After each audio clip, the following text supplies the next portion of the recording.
What up, America? How y'all doing? Hope y'all had a good day, evening, whatever it is. Back here again with my partner. You see that smile? We're going to jump into this Chris Rock comedy special lashing tour. Get back disrespectful uh, show. Can you call it a show? Is that what we call it? It was. It was a Netflix comedy special. Everybody's been waiting for it. What was it called? Selective. Outrage, Selective selective outrage. Great, perfect for people who hate the outrage and all the isms that's going on now. Very timely for a lot of stuff that's going on. So I think the title was kind of a double entendre, right? It was perfect. I loved it. So it was talking about all the stuff that's going on in society, all the stuff that everybody, what comedians are going through, right? Because Yes. comedians have a target on their back lately. Cause And some regular people. True. Uh-huh. Because everybody's ultra sensitive and everybody is this new woke culture and all this other stuff. Woke. So there was some of that, but then also we all knew, we were all waiting because we knew this was going to be his comeback Had to be. to the whole Will Smith incident where he slapped him at the Oscars. Almost a year to the day. Almost here to apropos. Yeah, so everybody was waiting with bated breath. It was also live, which is one of the first times, it might be the first time Netflix has ever done that. Which is perfect because you can't censor anything he says. It was great. It was a whole thing because they had a pre-show, then they had the show, then they had an after show. Like Right. it was a whole performance. It was. I thought it was great. I thought it was funny. Like, I actually saw some posts of people who said that they didn't think it was funny. Okay, I'll say this. Prior to the piece where he addressed Will Smith, it wasn't his best work. I think Chris Rock has been funnier Oh, yeah. in his stand-ups. Like Tambourine was freaking hilarious. The Tambourine was funny. So all of the stuff leading up, like if there was no Will Smith and there was no incident, we weren't waiting for that. I don't know that this would be his best performance, but it was damn funny. Yes, it And was Chris funny. Rock's Chris Rock's B level performance is still better than a lot of people's A level. It's still A level comedy, Yeah. even though it's Chris Rock's. So I'm comparing Chris to Chris. You know what I'm Okay, saying? That's okay. what I'm doing. It's like Yeah. compared to the work he's done in the past, I've seen funnier stuff from him. So I get what people are saying with that. But what I'm starting to see now as people mature and people get older, and I think things change. I even see this when it comes to rappers. Like, it's a lot of self-reflection albums on their past or their Introspective. emotions. There's a bunch of introspective. Styles P album. Like everyone has. Joel Ortiz has one. Ti has one, and it's not necessarily. Jay-Z has like two, and they're not necessarily rap entertaining, but they're deep, introspective pieces. Yeah. You know. I think Chappelle kind of started that with the comedy genre. He did. You know who's really good at that too? Gerard Carmichael. Gerard Carmichael is good at a lot of things lately. And and I like it because it's very conversational. It's not just I'm like a stand up here and just trying to make you laugh like I'm talking to you. It's a slow burn. The jokes take a while to hit, but you kind of get pulled into the conversation.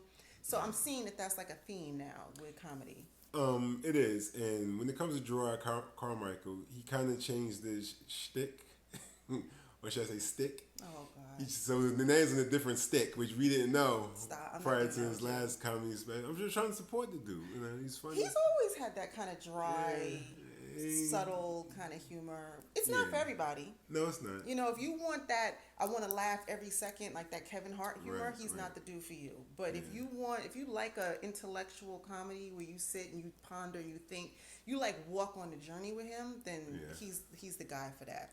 And I love that part of it. I'm just saying, like, now in this new journey in his life, he can't have a dry stick anymore. Okay, let's stop. Okay, we're going off course now. It's going to get dicey for him. Let's go back to Chris Rock, because that's Chris what we Rock. had to talk about. So, okay, Selective... Outrage. Selective Outrage. Selective Outrage. I don't know why I can't... I keep forgetting the second I part of that. don't know. Selective outrageous. stands out, but yeah. So all right, so he had some great jokes. He talked about Meghan Markle. He talked about Lululemon. Talked about racism, which is pretty, par for the course in his comedy shows. He had a really good piece talking about his daughters. Yes, he did. Loved that. Being a single man. Ex-wife. Yeah. Co-parenting. Yeah, he hit all of the marks, and I think but what we were waiting for was what came at the final 10 minutes, I think, of the show. No, are you trying to What? jump into that immediately, or you want to jump into the? No, I think that's kind of like what everybody was waiting for, right? Like the whole Will Smith thing. I mean, we talked about the comedy. The comedy was good. Well, okay, so a couple of things because I took notes. All right, okay. I'm sorry, I didn't mean to rush you. I think part of what I saw was in the beginning and towards the end. It was a lot of cameos. It was a lot of people speaking on the behalf of Chris Rock, saying that, just showing like overall support. That's true. For him over the years and stuff like that. So it kind of seemed like I'm building my team, and my team is huge, and I want you to see how many people was on my team. That's a good point.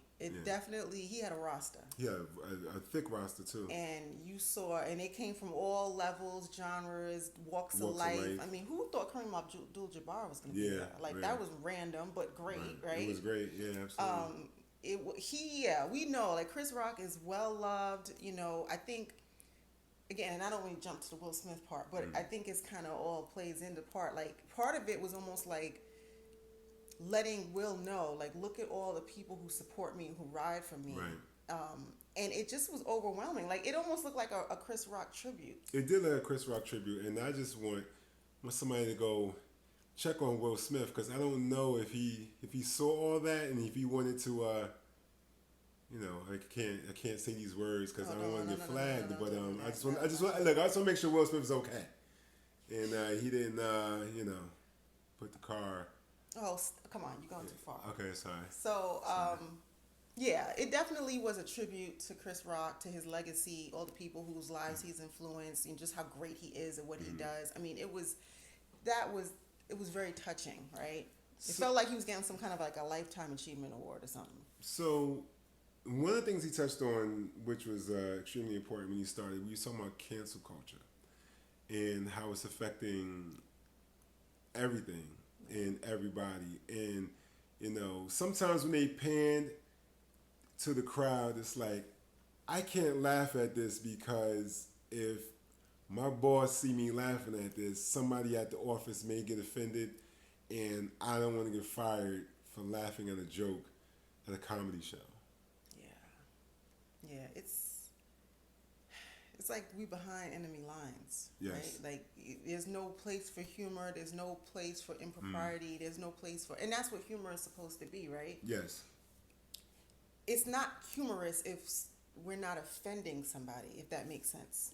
You know what I'm saying? I believe that. Like, I believe that. I mean, it doesn't have to be a hardcore offense, right? No, but just a little, like, you're just taking a jab at somebody or something, or like, I mean, he talked about Lululemon, which was extremely which is tactful, like not a person, funny. right? Yeah. It's just a brand, but he went hard on it. Everybody got the joke because we all know what it is and how expensive it is and what it represents. And that's kind of what humor is based on, right? I mean, it's not funny unless we all can relate and we all kind of have a collective understanding of what the person is saying. So it's unfortunate. I feel bad for comedians nowadays because, I mean, not so much the Chris Rocks and the Chappelles because they've already made their money and they're well. And they also are kind of above the cancel culture in the sense where I think there's such a built-in fan base for the Chappelles and Chris Rocks that, like, no matter what they say or do, people are going to ride with them. Yeah. The new comedians really have to tread carefully because they don't have that. I think people who think they have to tread carefully are people that have to tread carefully. I think people who are afraid of cancel culture will fall victim to it. Like, if you say something and people get offended and you shrug your shoulders, then, you just shrug your shoulders. Yeah. Like, especially as someone that does jokes and you come on stage and everyone here knows what's going on. Promoters know what's going on. I don't think a promoter is not going to book you because someone was offended at a joke because they all know it's a joke. Yeah. Tell me what you think when Chris said there's ways to get attention nowadays, and it's either show your ass, which we all know, show your ass. People can't stop showing their ass after a new body or losing 20 pounds or getting a BBL or a new car. So it's like show your body to get attention, be infamous, be excellent, or be a victim. He's always on point. Like, and Chris Rock is always ahead of his time. Like, and that's what I think makes him so good. Like, not only is he funny, but he really makes you think, and he really taps into what's going on in the culture. Yes.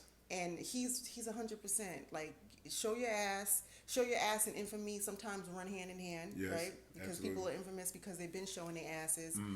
The only spot where I felt may not be exactly true is the be excellent piece.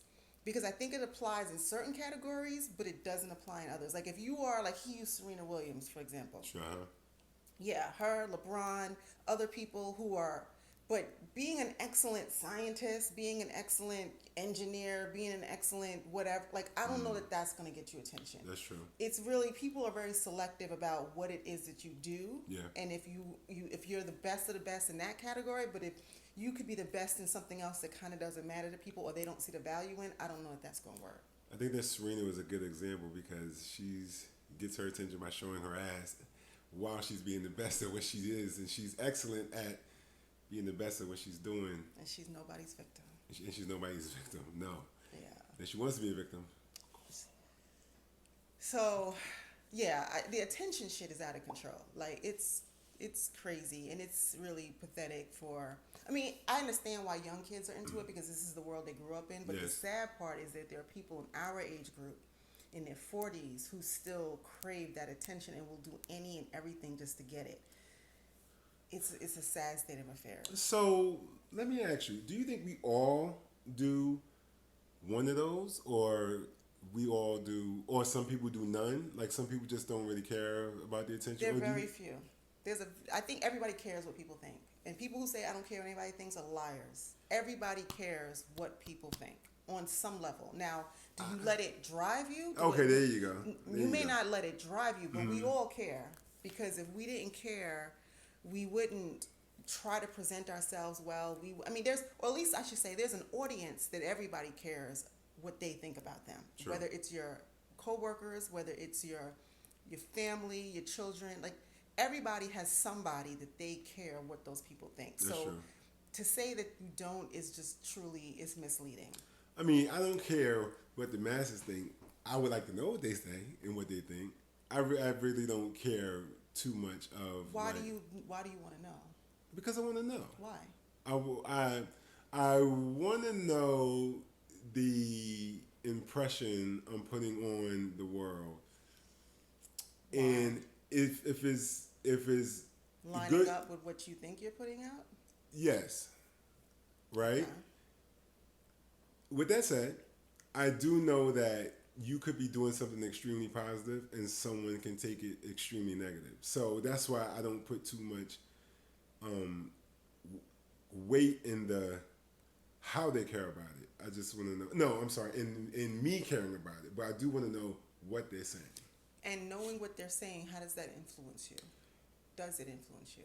Do you move differently based on with the feedback you're getting? It depends. On? I don't know on what, but it depends. I hear you. Mm-hmm. I care. I care what people think. I mean, to a certain extent. I mean, you care to know, or I you care just care about certain people's opinions. Certain people's opinions matter more to me, right? I also care, like, kind of what you're saying, how I'm presenting to the world, because I also want to believe that what I'm putting out is what's being received. Okay. And I do kind of want to know if there's some discrepancy, so that maybe I can course correct if that's the case. Like, you ever talk to somebody and you say something and you realize, you're like, how did that come across? Was I harsh? Because I don't want to be harsh, so I want to know if it came across harsh, so now I can kind of course correct, check myself, my tone, my voice, my facial expressions, or whatever. Why are you laughing, babe? I'm just joking. I'm just giggling. So I do care to a certain extent. I don't care about the masses because you can't. There's just too many people, and everybody, you can't care what everybody's opinion is, and people don't care nearly as much as you think they do, and that's something that it took me a while to learn. People are doing their own thing. Everybody's in their own head, especially now. Everybody's distracted. Right. You think people notice you. You think people are watching you, stuff like that. They're not. And that's part of the reason why I don't care neither. But have you ever spoke to someone and someone thought something about you, felt something about you, and it wasn't true? And it wasn't true. Absolutely. And you told them it wasn't true, and you proved to them it wasn't true, but they still acting like it was true? Yeah. That's kind of why I don't care. Because I really believe that people are going to, majority of the people are going to think what they want to think regardless. That's true. And I love having a lot of information and expressing a lot of information to hope to change people's opinions that I feel are wrong. Mm-hmm. But sometimes, like you say, like your facts don't matter to some people. Oh, is my elbow ashy? It might be. I hope not. You think because you light skin, you can't get ashy, but you can. If I'm on camera, at least I would like lick it. But well, it's like late at night. You should already put lotion I should on. put lotion. I mean, it was kind of lotion this morning. It wasn't a good lotion then, because it should last all day. It was like the cocoa butter type. You know, the kind of we people use. I don't know who we people are. But yeah, I think sometimes you just can't change people's opinion of you who really feel something. And you can't spend too much time trying to do that, because like you said, some people are committed to thinking the worst of you. Yes. And no matter how well you present, they're always gonna find a fault. And then there are certain people who, no matter you have a bad day, they're always gonna ride with you because they care about you, they love you. You know, so you kind of have to tap into those people. And that's what's important. I mean, but we all care. Like, I mean, case in point, I had misgivings about coming on camera without makeup. And you don't have makeup? You look so radiant. Oh, here you go. I mean, like. So, you know. See the radiation? Jesus Christ. Excuse me.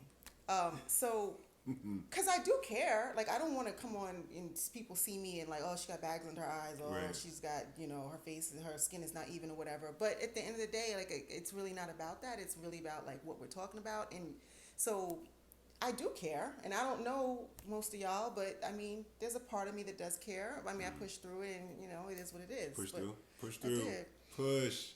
So, we all care, but anyway, we're all off course. Okay, like, so and then another thing Chris said that was extremely interesting. He says it's a world filled with people. It's a world of people walking through this world with paper cuts, and they're hard to handle.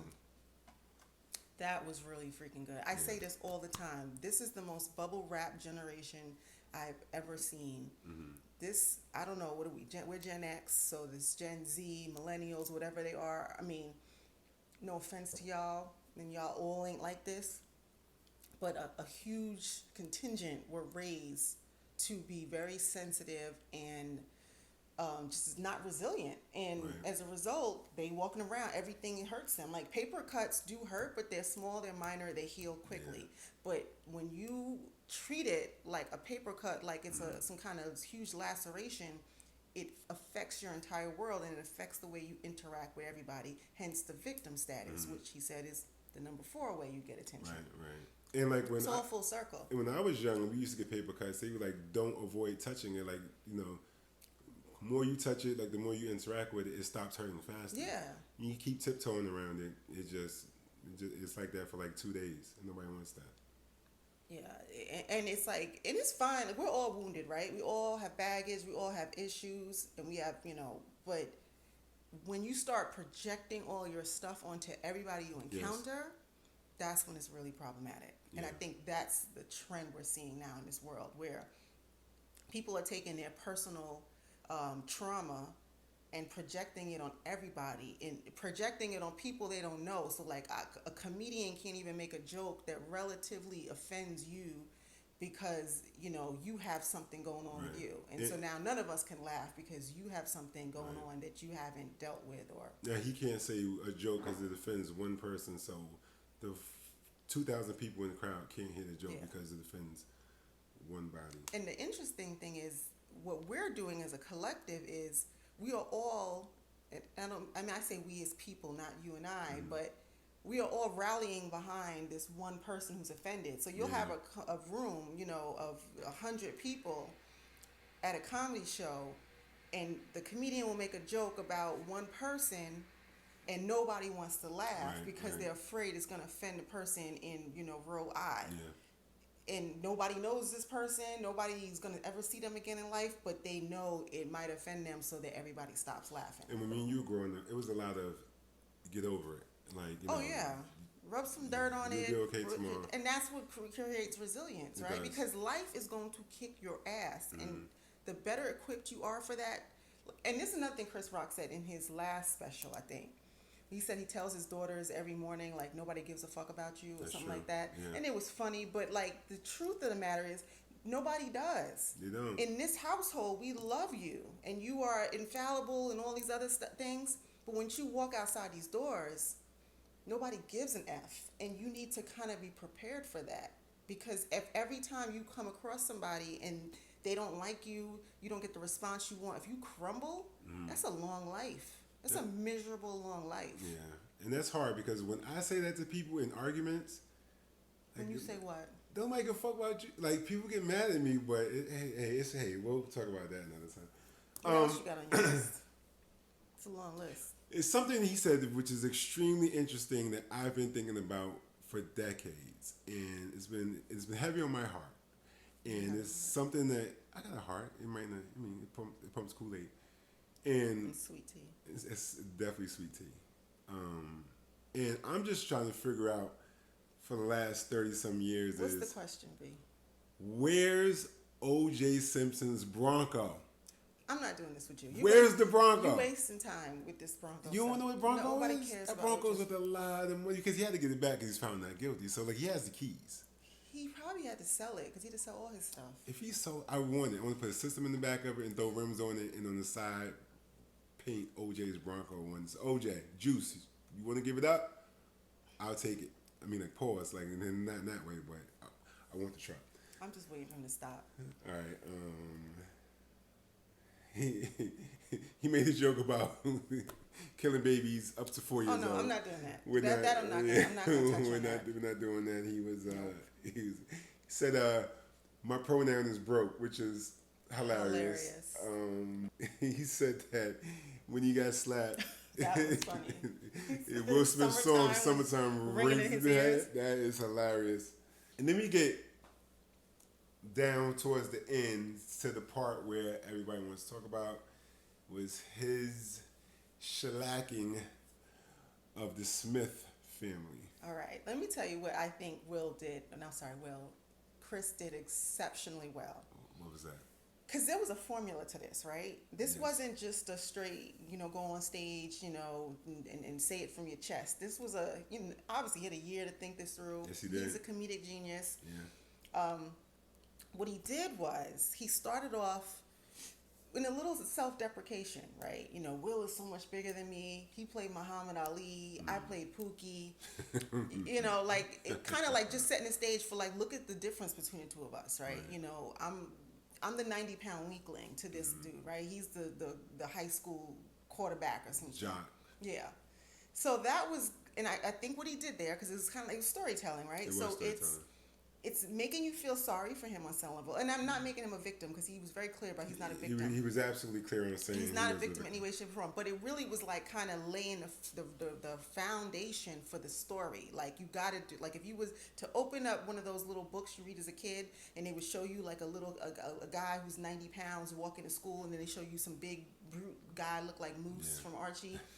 And so we know who the players are, right? And we're already in our head kind of laying out like, who's the strong one, who's the weak one. So he did that very well. Then he gave Will his accolades. He did. He talked about how great of an actor he was, how much he respected him and liked him. Right. He saw him on tour when he first started. Yeah. His first tour. He really he lifted him up so that he could tear him down. Chop him down at the knees. But all of this was brilliant, and it was very well done. Yeah, I think it was crafted, and I think that's what I think. Once Chris got slapped and he went home that night, and he woke up in the following morning, then he probably took a nap because his face was hurting. But after he he went woke to up, an after party. That was interesting. And I can dig that. He's a better man than me because I'd have went straight home. I would hope so. But I think he sat down and was like, I'm going to destroy this guy and his whole family. I really think it came to the point where it was like, I'm going to dig at this whole family worse than August Alsina did. Like, I'm going to dig at this family in the front, in the back. From both sides. Worse than August. He got jiggy with it.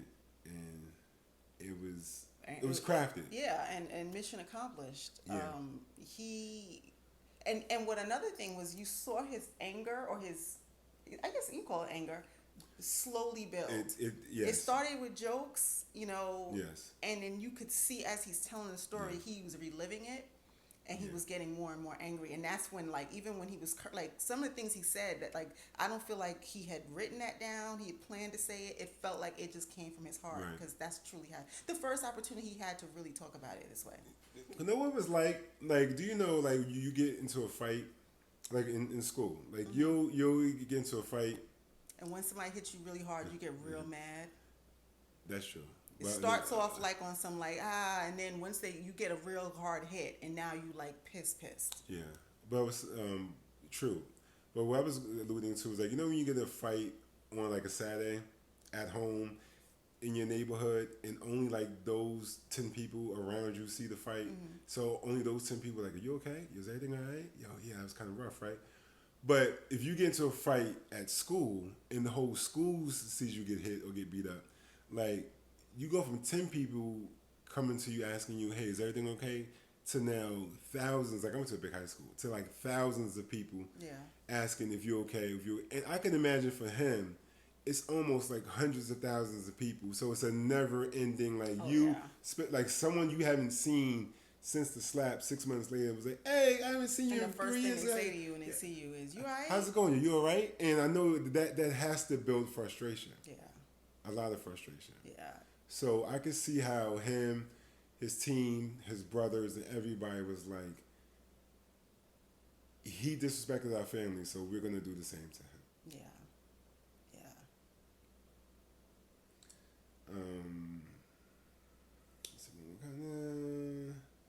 Yeah. I think Chris looked hurt. He looked really touched. It kind of looked like he didn't want to do it, but it looked like he did it because he was angry.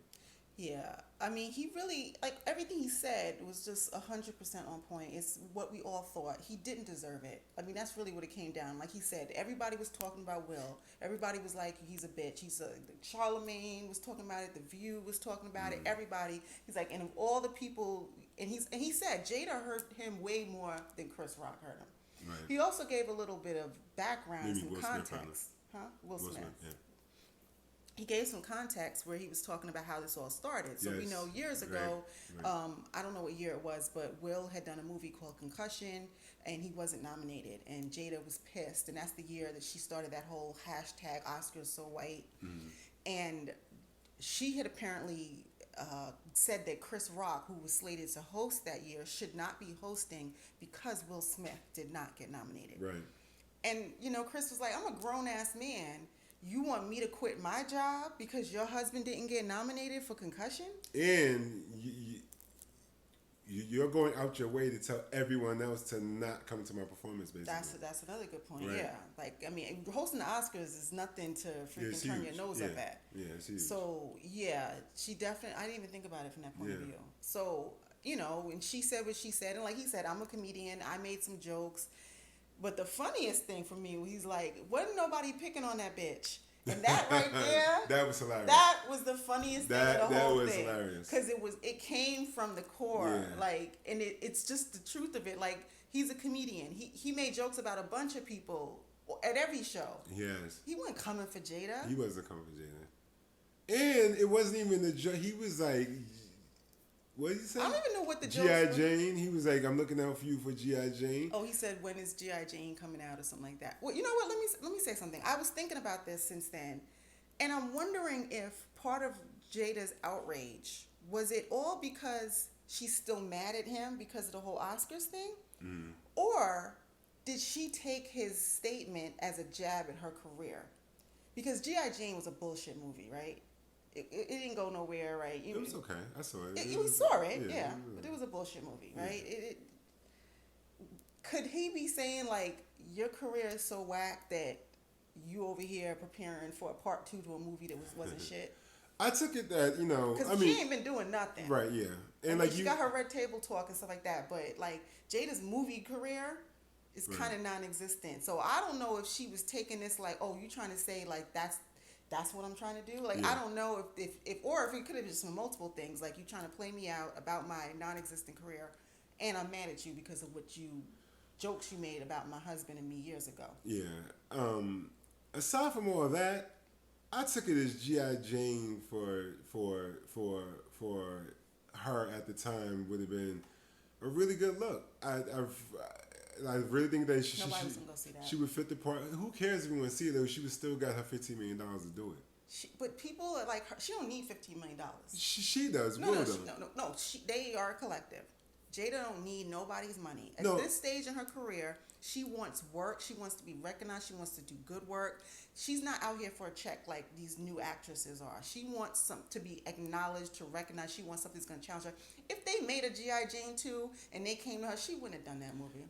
I believe that Jada Pinkett Smith, the one who was in Set It Off, could be the one to change that whole G.I. Jane genre around. I don't think that's turn the it mission. into Sigourney Weaver in what's that? Alien. I don't think Jada is trying to do that. I think she'd be perfect for it. She might have been, but I mean, again, I don't know why she was offended or why she was triggered. That's just something that came to my mind. But it was just when he brought up the part about the fact that she cheated on him, and the way he said it, the way he told the story was like, he's like, let me tell y'all the story as if we don't know, right? He's like, let me tell you what happened. Yeah. She was effing his son's friend. Yeah. And then he's like, and y'all brought it to us. Y'all the ones who told us about it. He's like, and the whole thing about the interview, he's like, we all been cheated on. But nobody has had the person cheat on them sit across from them with a mic and say, how did it feel when I sucked so-and-so's D? Yeah. That was just hilarious. At least just true. At least not in public. Listen. I've asked a lot of questions, B. Y'all don't never ask that in public, B. Jada embarrassed the hell out of Will. Yeah. And caveat, because I know people are going to talk about this. There has been rumors for the longest time that Will and Jada have an open relationship. Yeah. And they both, and I've heard people say that Will had a girlfriend, like a girlfriend in Europe somewhere, and like everybody knows. And so it just so happened that August told this story, but it was never supposed to come out. And then when they came out in the Red Table Talk, it was like kind of a damage control. Because if August hadn't said anything, we wouldn't know, right? Yeah. But that's the problem with messing with a 20-something-year-old. Yeah. Now, you see, Will's girlfriend ain't never said nothing, she's allegedly. Will down the pickup side. Because she probably a grown woman who has a lot to lose herself. August is a kid. His feelings got involved and whatever. Playing PlayStation with your son, then he's leaving your son at playing PlayStation and playing with toys, and he's coming there with you and playing with you and your toys. Like, it just doesn't... It's a bad look. Like, it was embarrassing. It was absolutely embarrassing. Yeah. I mean, Jada, if y'all have that kind of relationship, that's between y'all, but she definitely chose the wrong dude. Absolutely. And Will was humiliated for 1,000 different reasons. He was mad at her. The one thing, though, I never really understood was if you watch the Oscars, when Chris made the joke, Will laughed. Yeah, he laughed. Literally laughed, and then Jada had the face. She rolled her eyes, and then 2 seconds later, he was on the stage. See, and that's where leadership comes from in your household. Now, if you found it funny, if it tickled you or whatever, or if Will Smith just wanted to laugh through that. Yeah. Because he didn't want it to be awkward. He's supposed to laugh through it. If he saw that she was uncomfortable, he could have leaned over and touched her on, and he was like, it wasn't that funny, babe. And just let him finish the show and gathered him backstage. It would have been, to me, it would have been more impactful for Will if he said something to him backstage, or if he slapped him backstage like, yo, I just took, because it was a rumor like he said he just told him. Yeah. So if he would have nodded, Yeah.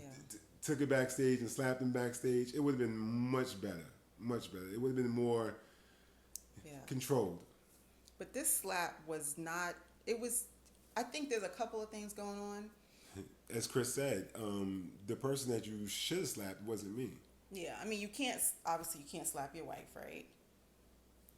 Here you go. No, I was looking. I thought I saw something on my beard. I don't know if he tried to get his hands on August. I don't know how that would have looked. I mean, and then again, August also says that Will gave them the blessing. Now, that's a whole other story. I don't know if Will did that or not. And maybe it was cool until he came out and said something in public. I don't know. But, also, August is young enough to be his kid. Maybe he don't feel comfortable putting hands on him because that's like being his own son. Or maybe that's his son's friend. So he's like, Dad, don't hit him. Like, I don't know. But there's a lot to unpack here.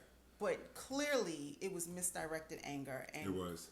And it's funny, too, because Kareem Abdul-Jabbar in the after show was saying how if he was on stage, there's no way that Will would have done that. And I think that's where, and Chris kept saying, it's a bitch-ass move, it's a bitch-ass move. He kept repeating that. He drilled that into our brains. Right. Because it is. And, like, if it was 50 Cent, he wouldn't have done that. If it was Dave Chappelle, he wouldn't have done that. No, he wouldn't have done that. Especially not Buff Dave. He might have did it to Nutty Professor Dave. Nutty Professor Dave, but he ain't gonna do it to. Not this new Dave. He ain't doing this new Dave. So he got Black Thought and the Roots in his corner. Don't nobody slap the Roots. And then I also wonder too. You chose the Oscars because are you really gonna start fighting with somebody on the stage at the Oscars? Yeah. If there's an after party, is more chance for something to happen, or shoot one of Chris's boys to jump in, or his security, or whatever. Like it definitely seemed like he was picking like a bully. And that's something I said about a year ago too. I said, well, if he had slapped him, and if Chris Rock was taking some kind of fighting courses that we didn't know about, and if he got slapped and then Chris Rock duffed him out like bad, what would be people's reaction then? Tell us in the comments. I would like to know, what do you think people's reaction would have been if Chris Rock beat him up after he slapped him? I think everybody would be like, yo, that's what he get. I mean, you put your hands on somebody, you kind of get what you get. But the same people like, he was defending his wife, but that's the part that people who don't understand. Just because that you are trying to defend somebody doesn't mean the person's going to stand there and take an ass whooping. And is that really defending your wife is threatened? Mm-hmm. Like somebody either physically has put their hands on your wife, is attempting to, and again, the defense also should be, what's the word I'm looking for? Respective to the offense. To the offense. True. So, all right, you use your words, I'm gonna use my words, right? If you hit her or you put your hands, I'm gonna use my hands, but he made a joke, so maybe you make a joke back. Like that, it's kind of got to be on par. Especially in that kind of environment, But again, like if he say he spoke to him before and he didn't want to do it no more, and he went on stage and did it, I would talk to him the backstage. Door, conversation. What are you doing? Backstage. That shit wasn't cool. So Chris, I mean, I still feel bad for him. Like, he definitely did his thing last night, and he bodied the Smiths. He embarrassed the hell out of them, but he still got slapped. And that shit still stings, and it's still embarrassing. And, for the rest of his life, this is going to be on his resume. Do you think this was overkill for Chris Rock? Do you think it was overkill, underkill, or Chris Rock did just enough for the slap? I think he could have went harder. You think he should have went harder?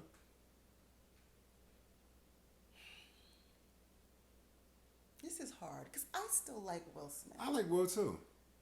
I do, and I think Will is, and I don't think Jada's a bad person. Mm-hmm. I don't think she's a witch like everybody says. I think she's got some issues, but I think Will has fallen victim to Jada's stuff. Spell's a strong word. I think he's gotten wrapped up in some of her dysfunction, and so in a sense, I feel like he's a victim too. Right. Like, and he absolutely shouldn't have done what he did, but I think that he felt compelled for a lot of different reasons. So to answer your question, I think Chris could have went harder. Right. He could have spent more time talking about it. He could have really, like, you know, he dug the knife and he twisted a little bit. He could have really twisted the hell out of it. He did. But I think him stopping where he stopped made him look like the bigger person. Yeah. For the second time. Yeah. Because once you start to get really low and you start to roll in the mud with people, now people don't have sympathy for you anymore. Right. And they really look at you like, oh, wow, like y'all are on par now. Yeah. And y'all will never be on par because what Will did was unexcusable. I think he did just enough. I think he really walked that line of doing too much. I think he did just enough where it's kind of like in the street. Like we all gonna snap with each other. We're gonna do whatever. We're gonna go back and forth. And when someone's losing like a snap battle and the other person stops, like, yeah, you got it. Like, you have to give them like 2 more snaps. Yeah. Like, that's why I know what you look like, and then you give him 2 more, and then you stop. Yeah. He wasn't beating him to the ground. He took it to a certain point, and then he stopped. What I do want to know is, do you think Will Smith is going to respond? No, Jada will. I think Jada's going to have something to say. It's going to be subtle and it's going to be quick, but I think she's definitely going to respond. Because, again, I don't think something's going on with Jada. Mm-hmm. And I'm not going to say she's crazy, but there's something going on. And I don't think she's going to be able to not say anything. Do you think she should respond? No. Okay. No. She needs to shut up at this point. Because she's only going to make it worse between Will and Chris at this point. You know what I'm saying? Because, again, we're going to go back into this whole loop where she says something, and Chris says something back to her. Now, what's Will supposed to do? Right. You know, kind of do what he thought he was doing in the first place, is defending his wife. And if he sits and says nothing, people are going to come down on him. People probably already will, because he called his wife a bitch at this point. Yeah. Who you calling the... You know, and that was like... That shit stung, but I hear him. He didn't really call her a bitch. He said this bitch. Now that's not saying people are gonna perceive that as calling her a bitch. Yeah, it's he did say this bitch. Do you think Chris Rock and Will Smith? Do you think they ever will become friendly on any level at all? No. Do you think they want to be? Will might want to, but that's a self-serving thing because he just don't want to be the bad guy. Right. But Chris don't have no reason in the world to ever make nice with him. Yeah, like for people who's extremely likable, and for some reason I think Chris Rock is a person like that. It's hard to hate people. Yeah. And like Jay-Z says, hard not to kill. It's like a full-time job not to kill. It's hard, man. It's hard as you think it is. As you know. Well, I'm extremely likable, so that's tough for me. For you, on the other hand, I'm likable, but I'm a Scorpio, so hating people is not that hard. But I get it. Oh, the tangle where we weave. I think it's going to be so hard for Will because I think Will thrives on being liked. Yes, yeah. You know, much more than anybody else in this scenario. Like Jada, I don't think gives a F. Like Jada is definitely she don't give a. She don't care who like us. She don't care, like, and that could be a good thing. It could be a bad thing. She doesn't even care if Will like us. I don't think she does. So, but Will, I think it matters to him, and I think this right here is crushing him right now because you saw the collective support for Chris Rock, and I'm sure there's a lot of those people who were there supporting Chris who are friendly with both of them. Yes. And I don't know if he's seeing it as them picking sides or if them just like, yo, it is what it is. Like, it's not a pick sides thing. It's like, right is right and wrong is wrong. And I think the people who are cool with both of them have to say, and they would say to Will, dude, you were wrong. Right. And so he's reliving all of this guilt and the embarrassment and the shame of it, and and just reliving the whole August Alsina story because some people had kind of forgotten about that. Right. And that's not the kind of thing that you want to run continuously in your head if you're trying to make it work. I don't know if they're trying to make it work or not. Who knows what they're doing over there? But question for you. Okay. Now, people are saying that this might be the straw that breaks the camel's back and break the Smiths up. What do you think? I don't know why they still... I'm not going to say that. Hey, look. If they want to make it work, then they can make it work. It's their marriage. I'm not going to say... They can make it work if they want to, but do you think they can get past this, I guess? I think, here it is. I think Will has the capacity to, I don't think that Jada has the capacity to be in the space where she should be as Will's wife.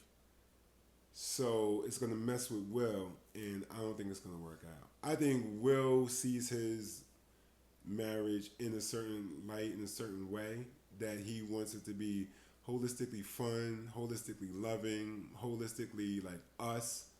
And I don't think that the person that he's with share those sentiments wholeheartedly. She's still in love with Tupac. I didn't want to say that, and like I didn't want it to come from me, but it didn't come from me. It came from her. So that's kind of what it is. And so when you have somebody as easygoing as Will, someone who can kind of get over anything like Will, like he can get over anything as long as we're all on board. Because I'm kind of the same way. And once I realize that if you're not on board, then I have nothing to get over. Because if you're not going to be on board, then we're not going to be on board. So where do we go from here? Where we go from here? Like, I'm going to be on board and I'm going to spend my whole life trying to get you on board? Nah, it's done. It's done. It's over with. It's over with. I think that this might be the end of them. Yeah. I don't know how soon, but I mean, because clearly their marriage has got some dysfunction going on. And I know couples can get past infidelity, but it just seems a little bit bigger than that. Yeah. And because they made this statement, like they're never getting divorced, like that was one of their things. Yeah.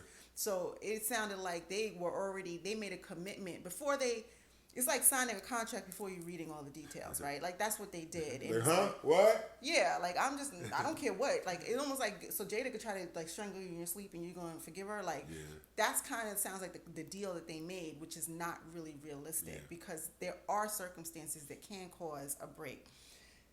But this right here, I don't know how you come back from it. Like he's got to be resentful of her. He has to be. Again, I think with someone being so friendly as Will Smith, happy-go-lucky. Yeah, like when things aren't going, like, it really takes a toll on him. Yeah, and I think he probably thinks I've done everything. Yeah. And again, I don't know about him cheating and stuff like that, but I think Will is the kind of person, because I've listened to his like, what do you call it?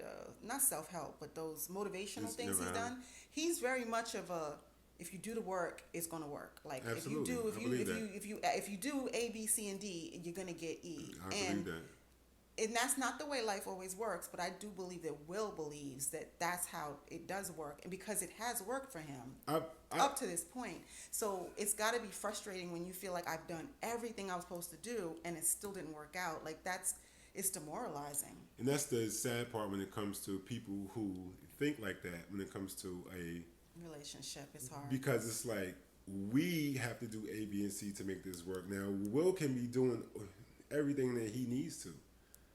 It's not going to work unless we both do that. Like, he can't keep doing and hope to pull her up at some point. It's like, yo, grab onto the ledge, kick your feet, do something. Like, yo, put your foot in that hole and help me get you up. You just sitting there on the edge of the thing like, no, keep pulling.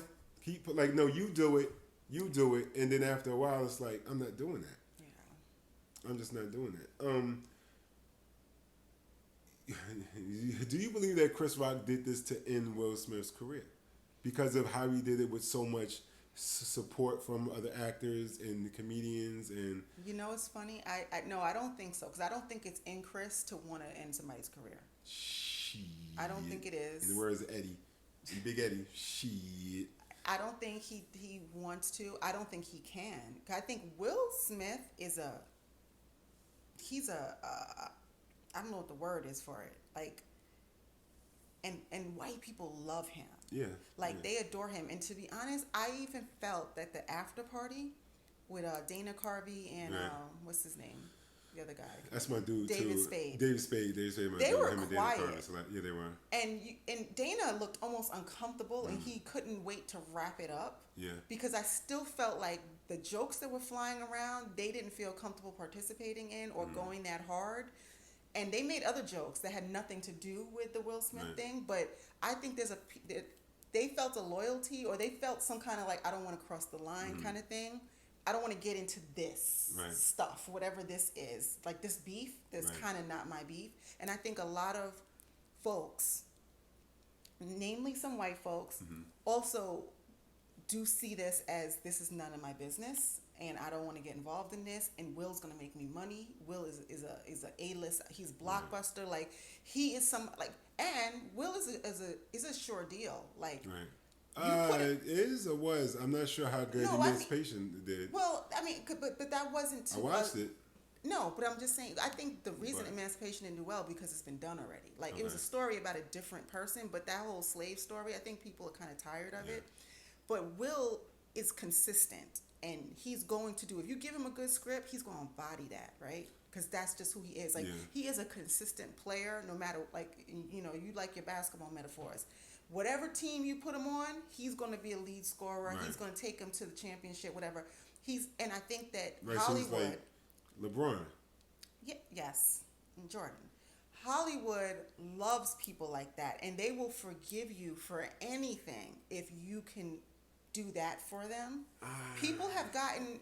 I mean, like, think about it. There are people who've murdered, not in this woke culture, though. Who've done... Not in this woke... Like but that, what was his crime, though? Slapping someone on stage. Slapping a black man at stage, the Oscars. Yeah. And he still got his Oscar that night. He did. And he's still in movies. And then they banned him. Like, what does that mean? Once they sat there and thought about it, I was like, damn, you slapped him. That was performative. But he can't do that. Okay, let's suspend him. I really think at some point, like, Hollywood might pull back for a little while. I don't think so. If they were going to, they would have done it already. Because Hollywood don't like schmut on people's names as like small as it is, as big as it is, to be attached to a project that they're doing and they're pushing. You know. Then why didn't they pull Emancipation? Because that was right after the incident. Because they wanted to see. And now they see. What they call it?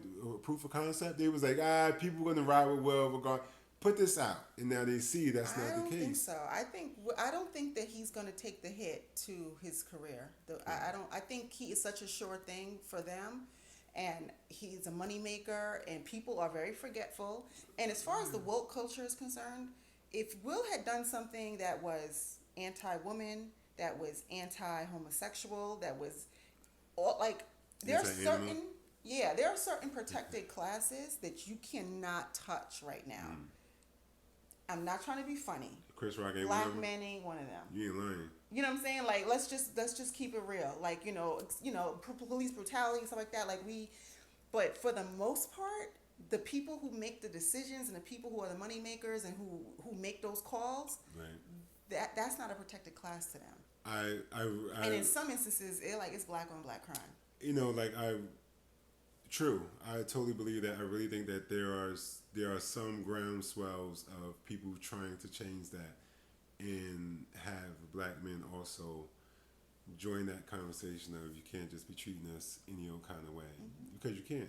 No, you can't and you shouldn't. But I don't think we're there yet. Unless they are the victim of some kind of police brutality. I think you see the groundswell when it comes to that. Right. But... you know, hurting a black man's feelings, a straight black man, that kind of stuff. I think there's still some there's a lot of tolerance for that. It is. And so therefore, you know, I don't think, and a rich black man at that, you know what I'm saying? Yeah. Like Chris is in their head. Chris will be all right. And I mean, I don't know how much money he made off this Netflix, but I'm sure it's a lot more than he would have made if this thing hadn't happened. Right. I don't think that it's gonna have a long-term effect on Will. You know, so I do think that Will should have made a larger apology. I mean, I know he did. He said a little something on social media or whatever, but I felt like he should have made a real heartfelt kind of like, yo, Chris, like a to the camera kind of thing. I am so sorry. I think he should have done one of those. Yeah. That would have done something for public opinion, but just real quick before we wrap this up, something I wanted to say about Will Smith and Jada. I can see how Will Smith is such a conglomerate. That's in the word I was looking for. Business and the entity and the movement that he feels like getting a divorce is going to mess up my brand. Break this up in so many. I'm not saying like the brand. I don't know if they were prenup or anything, but then he would have to split his studios. He have to split his production company. Like I don't think he has a problem with splitting his money. It's the other huge things that he has going on that if he got a divorce and he would have to split that, it would take power from those companies, and I don't think that he wants to do that. So I can see them just like being married, but just riding it out. not being married. The one reason I think that Will won't do it is because I think Will views divorce as failure, and Will is anti-failure. Yeah, the divorce is failure in marriage, and it's okay for people to see it that way. You know, you just get up, but not to the point that off. you don't make decisions that are best for you. Yeah. If your decision is not because I took a vow and I want to make it work, if it's just because I identify this as failure, then it's almost like, you know, anything. Sometimes you gotta quit while you're ahead, right? Yeah. And you know, you don't lend good money after bad. Like there's a point where you gotta kind of cut your losses, and if you are so attached to that being a failure, you will continue to sink money into something, right, or sink money, energy, or whatever into something that's has no return, and that's not smart. It's not smart. You learned that when you was young playing CeeLo. 4, 5, 6. 4, 5, 6. You done? 4, 5, 6. As long as I don't crap out, I'm good. 4, 5, 6. Well, thank you for joining us. It was I mean, if you haven't seen it, I guess spoiler alert, right? We already told you the whole thing, but definitely go check it out. It was worth watching. I'm gonna go watch it again. Good comedy. Good stakes. Yeah, it hit all of the marks. I mean, I was not disappointed in any way, shape, or form, and I don't think you will be once you watch it. And we will stay tuned to see if the Smiths have any response. And if they say anything, I don't know. I'm putting my money on Jada. What do you think? I'm putting my money on they're not going to say anything. I think it's in their best interest to not say anything. And if they want to talk to Chris behind closed doors, do that, and then do something public. Or like if I was Will Smith, I would tweet a great shot. That's it. Yeah, that would be the big smart thing to do. That'd be the smart thing to do. Yeah. Well, we'll see. We'll see. And if there is a response, and if it's, you know, something to talk about, then we'll come back and we'll talk about it. We'll come back and we'll holler at you. Like, well, let us know what subscribe. you thought and the whole thing. What you think about the show? Was it good? Sans the part about Will Smith. Did he go hard enough? Should he have done more? Should he have pulled back? You know, all that good stuff. Let us know what you think in the comments. Let us know, man. All right. We here.